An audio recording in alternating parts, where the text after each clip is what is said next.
મિત્રો, ગુજરાત રાજ્યના જૂનાગઢ સહિત વિવિધ જિલ્લાઓમાં અપરિણીત તેમજ છૂટાછેડા લીધેલા અને પોતાના માટે યોગ્ય જીવનસાથીની શોધ કરી રહેલા નિર્દોષ યુવાનોને નિશાન બનાવતી એક આંતરરાજ્ય લૂંટેરી દુલ્હન અને લેભાગુ દલાલોની સંગઠિત ટોળકી સક્રિય થઈ હોવાની ચોંકાવનારી વિગતો સામે આવી છે. લગ્ન જેવા પવિત્ર બંધનને હથિયાર બનાવીને આ ગેંગ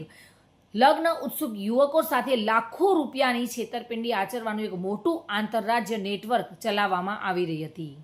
દલાલો મારફતે ગુજરાત તેમજ અન્ય રાજ્યોની યુવતીઓ સાથે યુવકોના લગ્ન કરાવી આપવામાં આવે છે અને ત્યારબાદ મોટી રકમો પડાવીને યુવતીઓ ટૂંક સમયમાં જ પલાયન થઈ જાય છે અથવા તો ઝઘડા કરીને કાયમ માટે પોતાના માવતરે જતી રહે છે. આ મામલે છેતરાયેલા પીડિત યુવાનો દ્વારા પોલીસ સમક્ષ લેખિત અરજીઓ કરવા છતાં પણ સ્થાનિક કક્ષાએ કોઈપણ પ્રકારની કાયદેસરની એફઆઈઆર દાખલ ન થતાં ભોગ બનનારા યુવાનો ભારે ચિંતામાં મુકાયા છે અને અંતે ન્યાયની આશા સાથે આ સમગ્ર મામલે રાજ્યના પોલીસ વડા એટલે કે ડીજીપી અને મુખ્યમંત્રીને પત્ર લખીને આ ટોળકી વિરુદ્ધ માનવ તસ્કરી સહિતની કડક કલમો હેઠળ ગુનો નોંધી યોગ્ય કાર્યવાહીની માંગ ઉઠવા પામી છે.